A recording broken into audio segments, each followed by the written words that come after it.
Te alabaré, mi gran Señor, con todo el corazón y con mi amor, maravillas de ti yo contaré y tu nombre por siempre exaltaré. Tú eres Señor, eres mi Dios, eres canción, mi refugio de amor. En el video anterior habíamos quedado en esta imagen. Recuerden nuevamente el planteamiento. Daniel contó que a partir de una orden específica se empezarían a contar 70 semanas proféticas que equivalen a 490 años, usando el mismo planteamiento de Levíticos 25 verso 8. Y durante esas 70 semanas una serie de acontecimientos tendrían lugar, entre ellos la muerte del Mesías príncipe, la destrucción de la ciudad y el santuario, y un fin de la guerra y de la devastación que habría sobre esa casa de Israel. Y hasta este momento se habrían sumado 69 semanas, 7 que estuvieron determinadas para restaurar la ciudad de Jerusalén después de haber sido destruida por Nabucodonosor, y 62 más donde tendría lugar estos acontecimientos de los que hemos hablado. Asegura la cita de Daniel 9, del 24 al 27, que por otra semana más confirmaría el pacto con muchos. A mitad de la semana haría cesar el sacrificio y la ofrenda, y en la otra mitad derramaría lo que estaba determinado sobre el desolador. Esta última semana sería la semana de la confirmación del pacto, que según la misma cita, en él terminaría la prevaricación, se pondría fin al pecado, se expiaría la iniquidad, sería traída la justicia perdurable, quedaría sellada la visión y la profecía, y sería ungido el santo de los santos. Recuerden que en Romanos 11, 25 al 27, todavía no se habían consumado estos acontecimientos, debido a que no había entrado la plenitud de los gentiles, y debía venir de Sion el libertador que justamente apartaría esa impiedad de la casa de Jacob, para poder confirmar ese pacto que Dios había acordado con la casa de Israel, y que tendría lugar justamente en ese remanente escogido por gracia, según nos cuenta el mismo capítulo 11. Este sellar de profecías todavía no estaba consumado cuando se escribe Apocalipsis,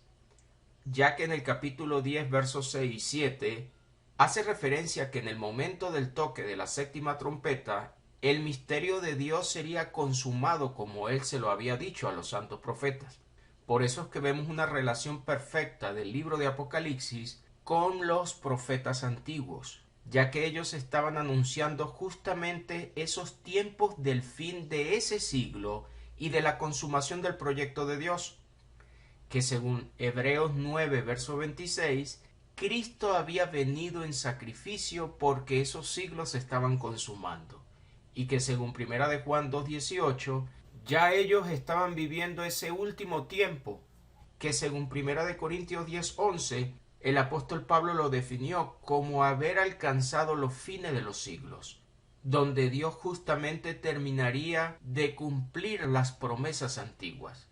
Pero para que todo eso sucediera, dijimos en el video anterior que debía ser ungido el Santo de los Santos, y aunque muchos lo ubican en el año 30 cuando Cristo fue bautizado y desciende el Espíritu Santo sobre él, hemos podido notar que no es así, ya que Hebreos capítulo 2 verso 8 nos aseguró que aún no veían que todas las cosas estuvieran sujetas al Cristo, en ese momento de escrita la carta cercano al año 67. Y solamente según Apocalipsis 11 verso 15, en el momento de ser tocada esa séptima trompeta, los reinos del mundo vendrían a ser de nuestro Señor y del Cristo, y Él reinaría por los siglos de los siglos a partir de allí. Cuando la carta se escribe, todavía el verbo reinar está hacia el futuro, diciendo reinará por los siglos de los siglos. Y justamente según Daniel, capítulo 2, versos 44 y 45, esa roca que destruiría la imagen de Nabucodonosor estaba hablando de ese reino eterno que el Cristo establecería. Pero para poder activar este reino eterno, unos acontecimientos previos debían suceder. En Daniel 7, versos 17 y 18 afirma que previamente existirían 4 bestias que representarían 4 reinos, al igual como en la imagen de Nabucodonosor mencionó 4 partes de esa imagen. Y en tiempos de la 4 bestia se levantaría un cuerno que haría guerra contra los santos hasta vencerlos, pero vendría el anciano de día, haría juicio a esos santos para entregarles el reino. Previamente nos cuenta Daniel capítulo 7 verso 26 que el juez le quitaría el dominio a esa bestia, la destruiría y la arruinaría hasta ese final, lo cual estaría haciendo mención justamente a esa segunda mitad de la última semana donde estaba estipulado que sería castigado el desolador. Y una vez que esto sucediera, le entregaría el reino debajo del cielo a los santos, reino que sería eterno. Hasta tanto no activara ese reino eterno la roca, no lo podrían recibir los santos.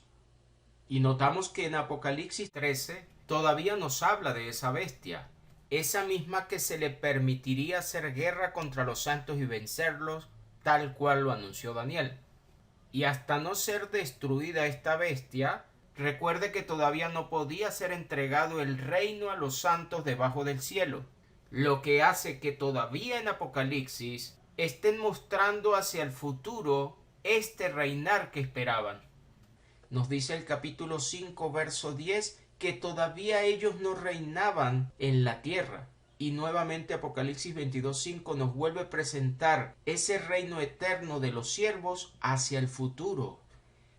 Previamente en el capítulo 19, verso 19 al 21, debía ser vencida esa bestia para que se consumaran los tiempos de los que Daniel había hablado. Por eso el apóstol Pablo, en Hechos 14, 21 y 22, hace saber que debían pasar muchas tribulaciones para poder entrar en ese reino. Si el apóstol Pablo se bautiza tiempo después de la resurrección del Cristo, algunos afirman que a partir del año 37 puede estar ese bautismo de Juan, otros inclusive lo colocan un poco más lejos. Al decir que debían entrar, nos está afirmando que aún no habían entrado, lo cual tiene sentido, porque según Mateo capítulo 24, a partir del verso 30 hasta el 34, debía venir el Hijo del Hombre en las nubes con sus ángeles para poder estar cerca a esas puertas del reino. Acción que según el verso 34 acontecería en esa generación con la que Cristo hablaba.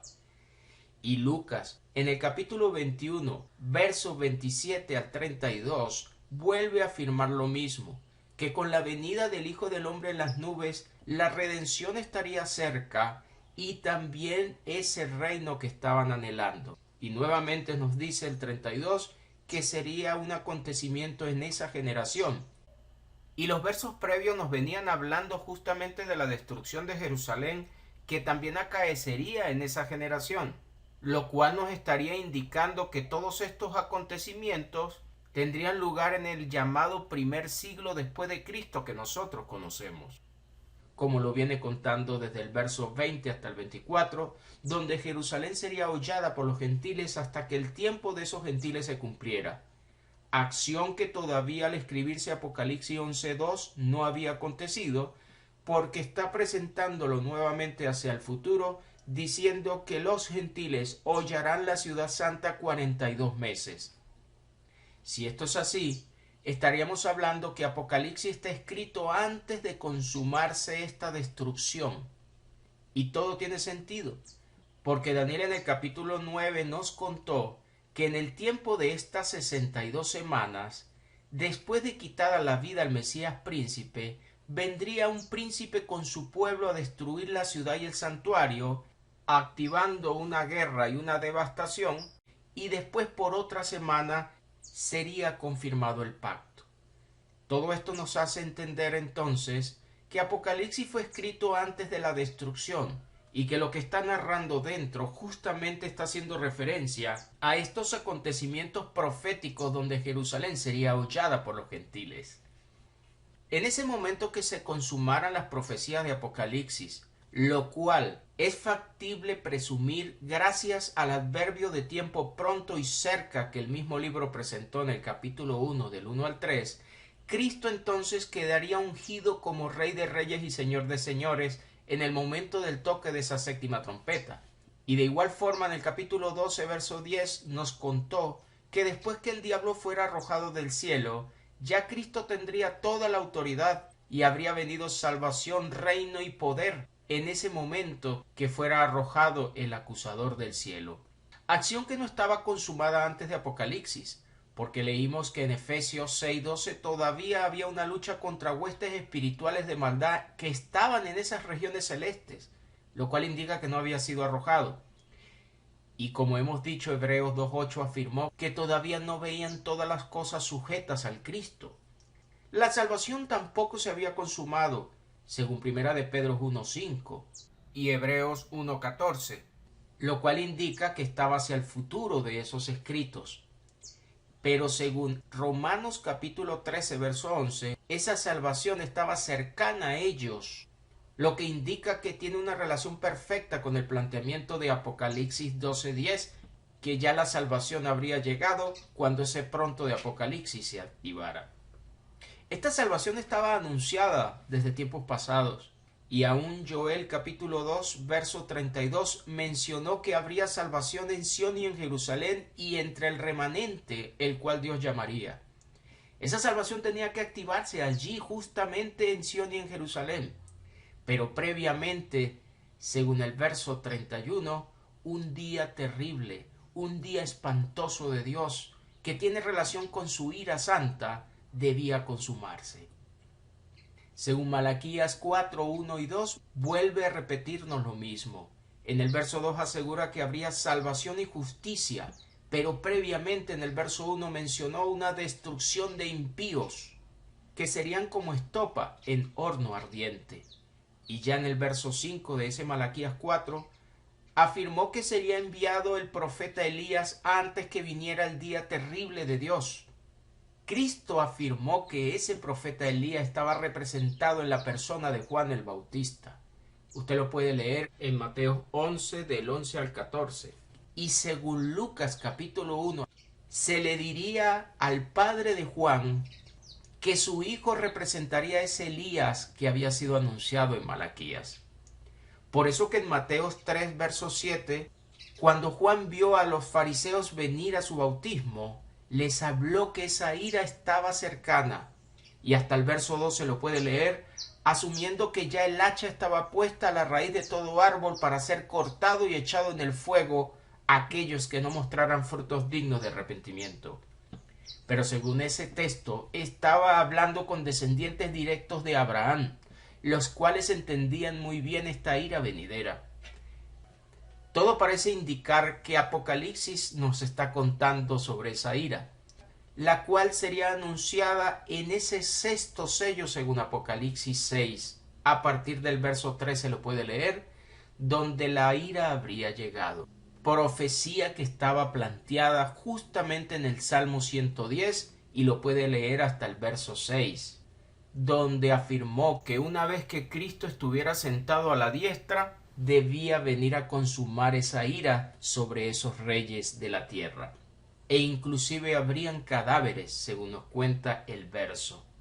lo cual tiene sentido con el planteamiento de Apocalipsis, que afirma en el capítulo 14, del verso 14 al 20, que se consumaría primeramente la siega sobre esa viña de Dios, siega que según Mateo 13, verso 39 al 41, el mismo Cristo afirma que sería en el fin de ese siglo, donde apartaría a esos que causaban tropiezo en su reino para entregarle luego, según el verso 43,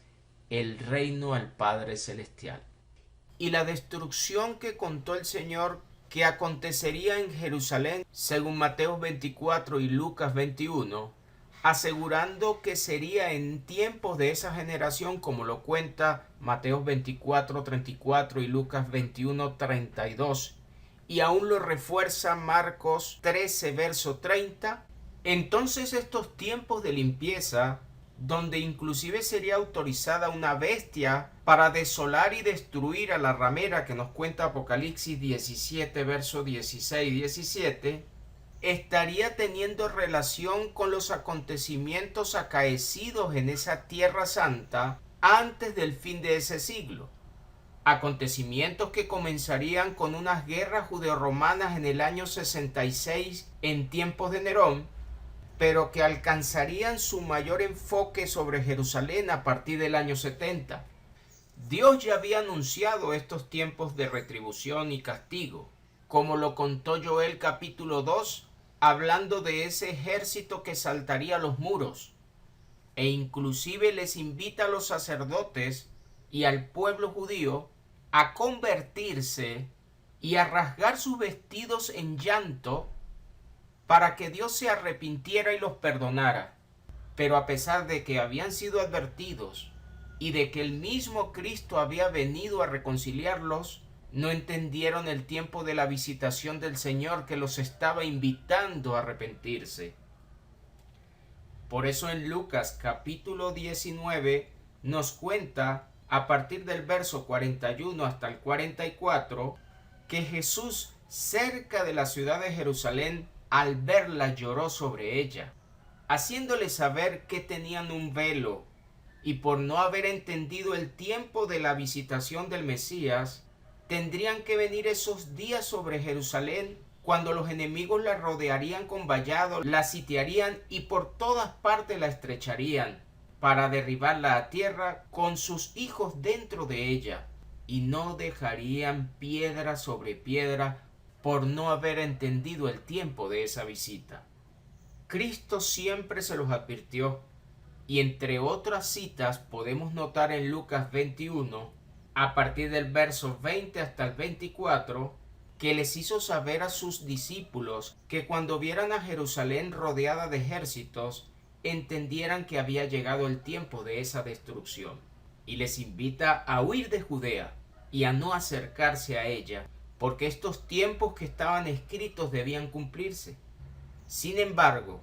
todos aquellos judíos que consiguieron tropiezo en el Cristo por no tener la palabra de Dios morando en sus corazones y no haber entendido lo que los profetas habían dicho,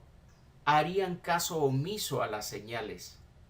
y serían justamente los que quedarían dentro de esos muros de Jerusalén cuando estos tiempos de destrucción llegaran. Cuenta Flavio Josefo que en tiempos de Vespasiano se les permite a los judíos ir a celebrar la fiesta de la Pascua, pero una vez que entraron no les permitió salir, y rodearon la ciudad durante 5 meses, donde los judíos que estaban protegidos por los muros se defendieron peleando contra estos ejércitos romanos. Pero al final los ejércitos enemigos lograron traspasar el muro y terminaron causando muertes de estos judíos que el imperio romano consideraba enemigos. En tiempos de esta resistencia judía, cuenta Flavio Josefo que la angustia llegó al extremo de quedar escasos de alimentos, y aún una madre comió a su hijo para poder resistir. Al final traspasaron los muros y terminaron quemando a Jerusalén y su templo, como había profetizado Daniel 9, asegurando que después de darle muerte al Mesías príncipe, ese pueblo que profetizó Daniel vendrían a destruir la ciudad y el santuario, y su fin sería con inundación. Y hasta el fin de la guerra durarían esas devastaciones, para poder consumarse la última semana donde el pacto sería confirmado con muchos. Sin estas catástrofes anunciadas, no podían llegar estos tiempos del fin anunciado, donde Dios restauraría el reino a Israel y donde haría el pacto perpetuo de paz con ese pueblo reconocido,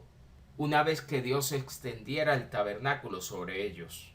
Como usted podrá seguir leyendo siempre en Ezequiel capítulo 37, pacto que tendría una consumación una vez que Dios finalizara los tiempos de la dispersión y uniera nuevamente a las 12 tribus en una sola. acción que según Santiago 1.1 y Primera de Pedro 1.1 todavía no estaba consumada, ya que vemos a estos escritores dirigiéndose justamente a los dispersos de la casa de Israel. Hasta que este pueblo de Dios no habitara confiadamente en esas tierras que habían sido prometidas como herencia, no se podría cumplir entonces la promesa de que el siervo David sería rey sobre ellos, y de igual manera tendrían un solo pastor. Este reinado de David había sido prometido y el Cristo vendría a consumar estos tiempos. Por eso el ángel Gabriel le hace saber a María que el hijo que llevaba en su vientre heredaría justamente el trono de David su padre y reinaría sobre la casa de Jacob para siempre. Recuerde que también dentro de esa promesa Dios le había dicho a David que fijaría lugar a ese pueblo de Israel y lo plantaría, para que habitara y nunca más fuera de allí removido, ni los inicuos le afligirían más.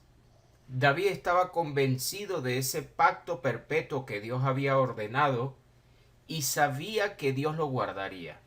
Pero ese florecer de esa salvación y del deseo de David no lo alcanzaría a ver mientras estuvo en este plano físico. Sin embargo, Dios cumpliría lo que había prometido, y por eso que en Apocalipsis todavía encontramos referencia a este descendiente de David que tendría las llaves justamente para abrir ese reino que estaba siendo esperado. Previamente, según vemos, los impíos serían como espinos arrancados y quemados en el lugar, lo cual estaría relacionado con lo que nos cuenta el apóstol Pedro en su segunda carta, capítulo 3, al afirmar que tanto la tierra como los impíos serían destruidos con fuego. Según Jeremías 30, una vez que el pueblo de Dios pasara por estos tiempos de angustia, que no volverían a repetirse, esos siervos redimidos servirían justamente a Dios y a David su rey, a quien Dios les levantaría, justamente en la persona del Cristo, ya que Él les había prometido que de esa casa de Judá saldría su príncipe, su señoreador, que vendría a consumar estos tiempos hasta alcanzar que esos redimidos fueran reconocidos como pueblo y Dios estuviera entre ellos. Acción que al leer Apocalipsis capítulo 21 verso 3 observamos en tiempo futuro que ese tabernáculo sería extendido para ser reconocido ese pueblo de Dios y a partir de allí Él moraría con ellos. Tabernáculo que según Apocalipsis capítulo 7 del 13 al 16 sería extendido sobre los vencedores de la gran tribulación. Esa misma gran tribulación que nos contó el Cristo y que narra Mateo 24, que sería una tribulación cual nunca existió y no se volvería a repetir, pero dejando claro en el verso 34 que acontecería en tiempos de esa generación con la que Cristo hablaba, y que tiene una relación coherente de que esos acontecimientos que el libro nos cuenta estarían próximos a acontecer. Estos días de gran tribulación debían consumarse, según Daniel capítulo 12 verso 1, en los tiempos del fin. Y según el profeta, serían días de gran angustia cual nunca fue, y tendrían relación con la acción que haría el príncipe Miguel, lo cual nuevamente encontramos narrado en Apocalipsis 12 versos 7 en adelante,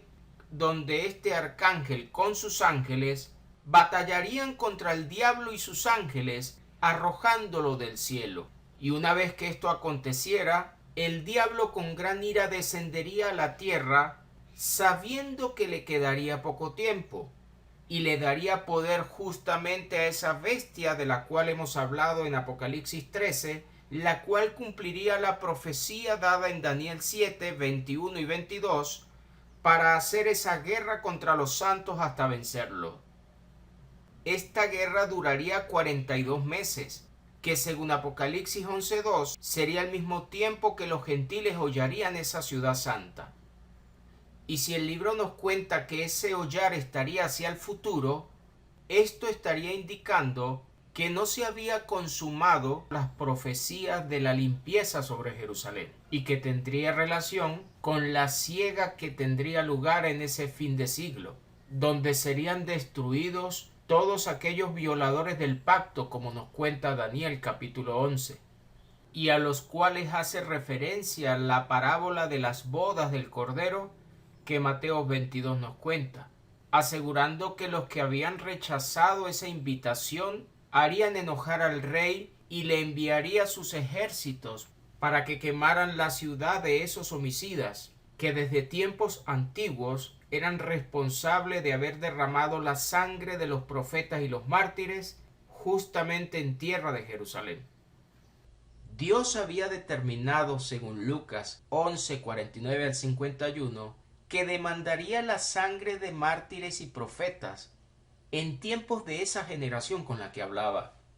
Y podemos notar en Apocalipsis 16 hasta el verso 9 que las primeras 4 copas justamente fueron derramadas sobre la responsable de esa sangre de mártires, la cual solamente es factible aplicarlo a Jerusalén, según Lucas capítulo 13, versos 33 y 34, ya que según el Señor no era posible que un profeta muriera fuera de ella, y ella era justamente la que apedreaba a esos profetas. Esa sangre derramada, según Isaías capítulo 4, versos 2 al 4, sería limpiada de Jerusalén con espíritu de juicio y de devastación. Y una vez que eso aconteciera, los sobrevivientes, nos dice el verso, serían gloria para Dios y serían llamados santos. Esa venganza sobre esa responsable de derramar sangre es la que nos está contando Apocalipsis capítulo 18, donde la gran ciudad que alguna vez estuvo vestida de lino y que según Apocalipsis 19:8 ese lino fino representa acciones justas de los santos, entonces nos estaría afirmando Apocalipsis 18 que esa ciudad estuvo vestida de justicia, como lo muestra Isaías 1:21, pero se corrompió y debía ser quemada.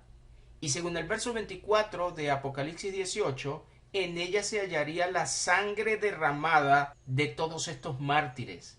lo cual nuevamente indica que habría llegado el tiempo de consumar esta ira sobre Jerusalén y sobre los impíos, sobre la cual serían derramadas esas primeras 4 copas. Pero si sigue leyendo Apocalipsis 16 a partir del verso 10, la 5ª copa sería derramada sobre la bestia para atormentarla. La 6ª haría que el río Éufrates permitiera el paso de los reinos que vendrían a aliarse a esta bestia para luchar contra el Cordero en la llamada guerra de Armagedón. Sabemos que Apocalipsis 17 nos cuenta que esa bestia tendría la ayuda de 10 reyes, los cuales no habían todavía tomado dominio en el momento de escrita la carta, y ellos vendrían a entregarle el poder a la bestia y aliarse con ella para ir a hacer guerra contra el Cordero, pero el Cordero los vencería. Y es la acción que nos estaría contando Apocalipsis capítulo 19, verso 19 al 21. Todo estaría siendo acontecido cercano al escrito de Apocalipsis. A pesar de este poder romano, Jerusalén no sería vencida tan fácil. Roma se tuvo que aliar con naciones vecinas para poder destruir sus muros y vencerla, según los escritos de Flavio Josefo. Y los judíos se defendieron, pero al final terminarían siendo vencidos. Estos días de retribución ya estaban escritos desde el Antiguo Testamento y debían cumplirse, como lo aseguró el Señor según Lucas 21, verso 21 al 24. Ezequiel 16 había afirmado que Dios reuniría a los amantes de Jerusalén para que vinieran a desnudarla y desolarla y aún quemar sus casas. Y después de este acontecimiento Dios no se enojaría más, nos cuenta el verso 42.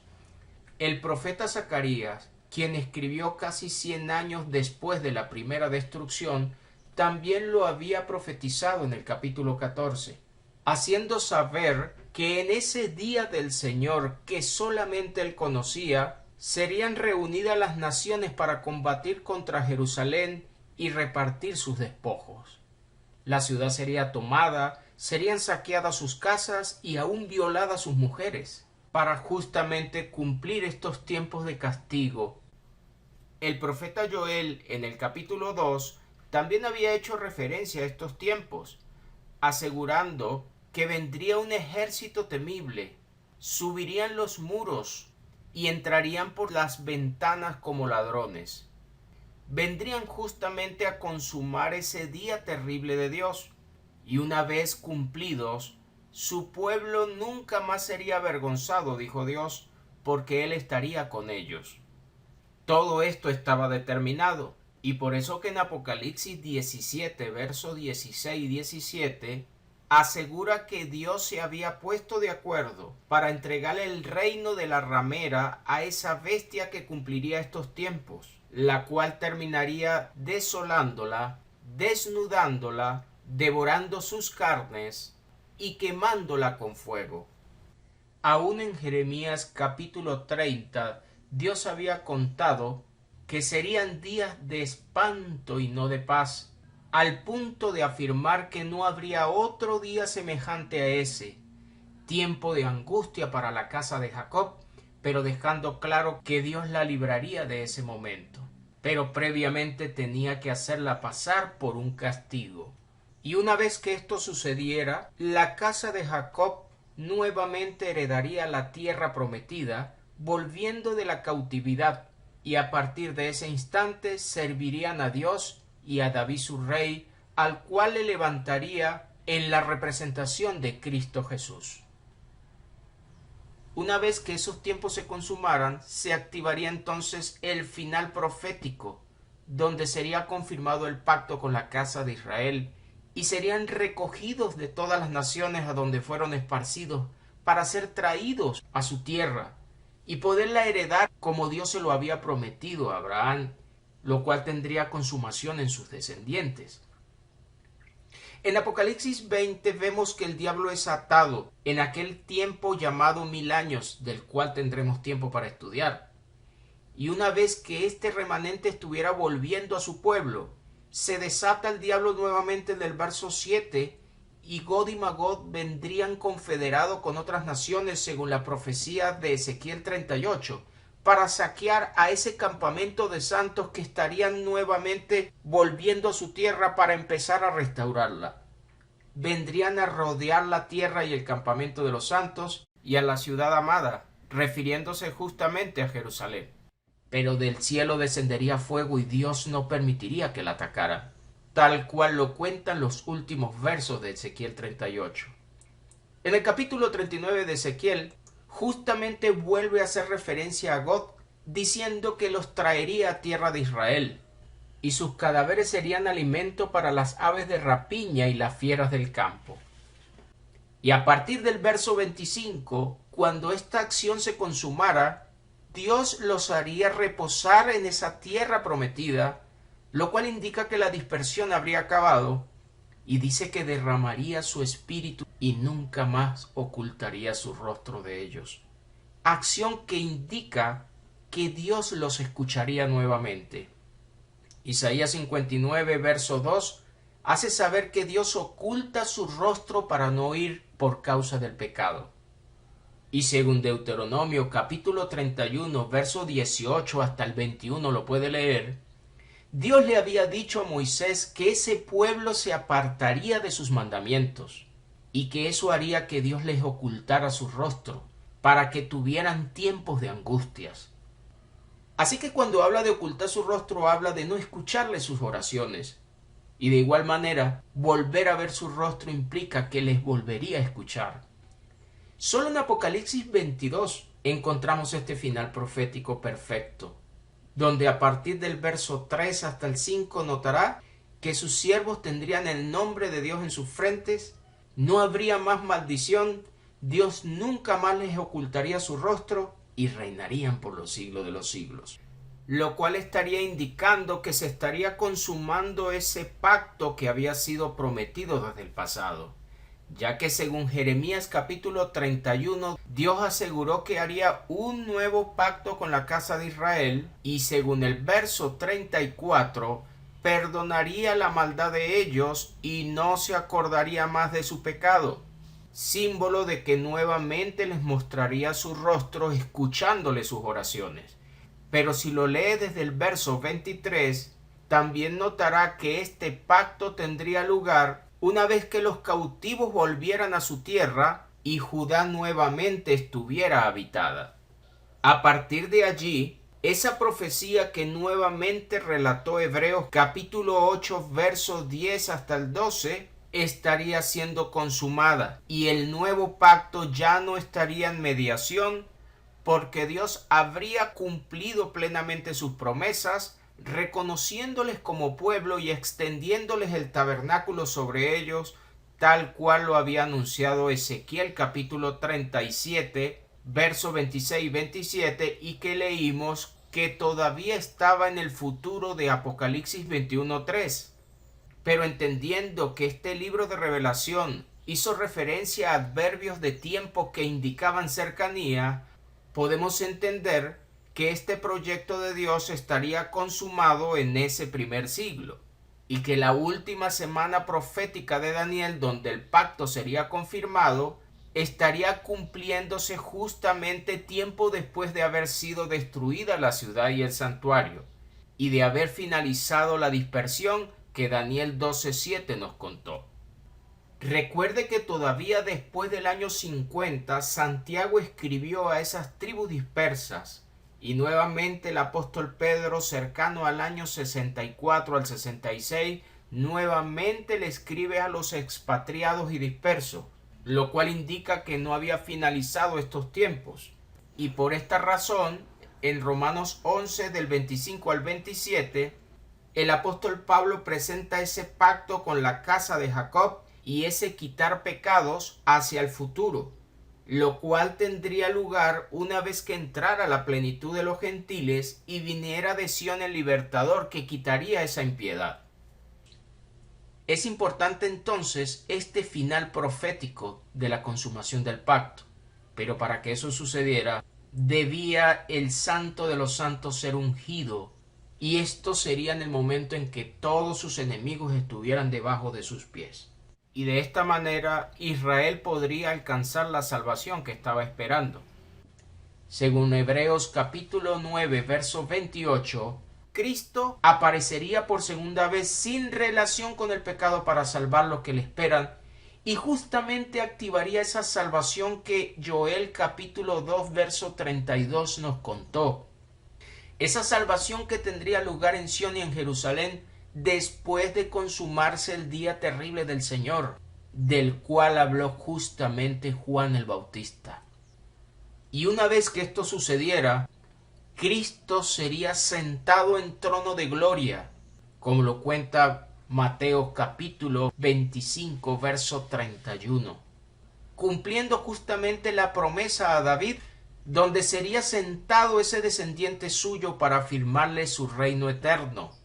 lo cual nos estaría contando justamente sobre esta unción, y una vez que sucediera, los santos también reinarían con él para siempre. Y ese fue el planteamiento profético que le entregó a la iglesia de la Odisea, diciéndole justamente que al vencedor de esa gran tribulación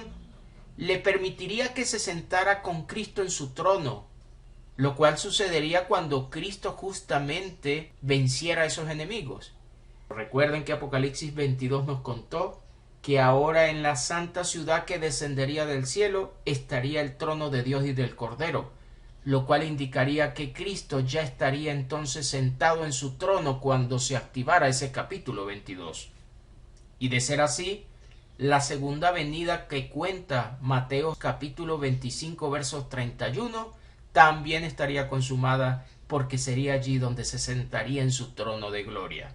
lo cual estaría siendo compatible con lo dicho en Mateo capítulo 16 versos 27 y 28, donde el Señor aseguró que vendría con ángeles para dar retribución, y algunos de los que estaban allí presentes mientras él hablaba no probarían la muerte o no gustarían la muerte hasta que lo vieran venir en ese reino. Y en ese momento se estaría dando cumplimiento a lo que había anunciado el profeta Daniel, donde aseguró justamente que esa roca que sería cortada del monte activaría su reino eterno, una vez que venciera el cuerno de la cuarta bestia que haría guerra contra los santos y que nos cuenta Daniel en su capítulo 7, lo cual estaría indicando que en el momento de Cristo activar ese reino eterno, este castigo sobre el desolador ya se habría consumado. Y por lo tanto, la segunda mitad de la última semana estaría siendo cumplida para poder justamente confirmar el pacto que estaba anunciado para la casa de Judá, donde Dios terminaría esa prevaricación, pondría fin al pecado que hablamos, estaría expiando la iniquidad y trayendo esa justicia perdurable, lo cual indicaría que habrían quedado entonces selladas todas las profecías y el Santo de los Santos sería ungido eternamente. Una vez que sucediera, los santos del Altísimo podrían heredar el reino debajo del cielo eternamente y para siempre. Al consumarse estos tiempos de salvación en la casa de Judá, se cumpliría la promesa al rey David y ahora Israel del norte podría unificarse a esa tribu del sur para pasar a ser una sola nación y extender ese agua de vida que saldría desde Jerusalén al resto de las naciones. Como también lo había determinado en Zacarías capítulo 2, haciendo saber que también se unirían a Dios muchas naciones para pasar a ser pueblo del Todopoderoso, no sin antes poseer a Judá su heredad en esa tierra santa sin desechar a Jerusalén. Por el contrario, la seguiría escogiendo aún. Si está observando con detalle todo lo que hemos visto en cuanto a estas profecías antiguas, es imposible dejar a un lado a Jerusalén y sus tiempos de angustias profetizados en el momento de hacer cualquier análisis bíblico. Aunque como gentiles hemos sido invitados a ser parte de este proyecto de Dios, se nos hace necesario conocer la historia de cómo Dios consumaría los tiempos para abrir una nueva era en una adoración en espíritu y en verdad. El conflicto de muchos análisis radica en que al no conocer la historia se vuelven a repetir los acontecimientos del primer siglo, pero esta vez en el pensamiento del gentil,